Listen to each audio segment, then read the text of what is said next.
بسم اللہ الرحمن الرحیم۔ بغیر غسل کے مجامعت کرے یا نہ کرے؟ تو سنیے، بعض تجربہ کار لوگوں کا قول ہے کہ اگر کسی شخص کو احتلام ہوا ہو تو وہ بغیر غسل کیے اپنی بیوی سے مجامعت نہ کرے، نہیں تو اندیشہ ہے کہ لڑکا دیوانہ اور بخیل پیدا ہوگا۔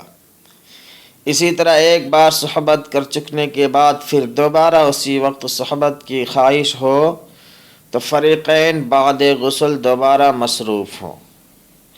دونوں حضرات میاں بیوی بنا غسل کے صحبت نہ کرے بلکہ غسل کے بعد ہی دوبارہ مصروف ہوں، ایسا کرنا افضل ہے۔ اور حضور صلی اللہ علیہ وسلم نے اپنے صحابہ کو تعلیم دی ہے کہ تم میں سے کوئی شخص اپنی بیوی سے جماع کرے اور پھر ایسا دوبارہ کرنا چاہے تو اسے چاہیے کہ درمیان میں وضو کرے۔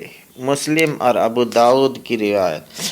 صاحب احیاء نے لکھا ہے کہ کوئی ایک بار صحبت کرنے کے بعد یا احتلام ہو جانے کے بعد صحبت کرنا چاہے تو اول ذکر کو دھو ڈالے یا پیشاب کر لے، بدون ان دونوں باتوں میں سے ایک کے کرنے کے صحبت نہ کرے۔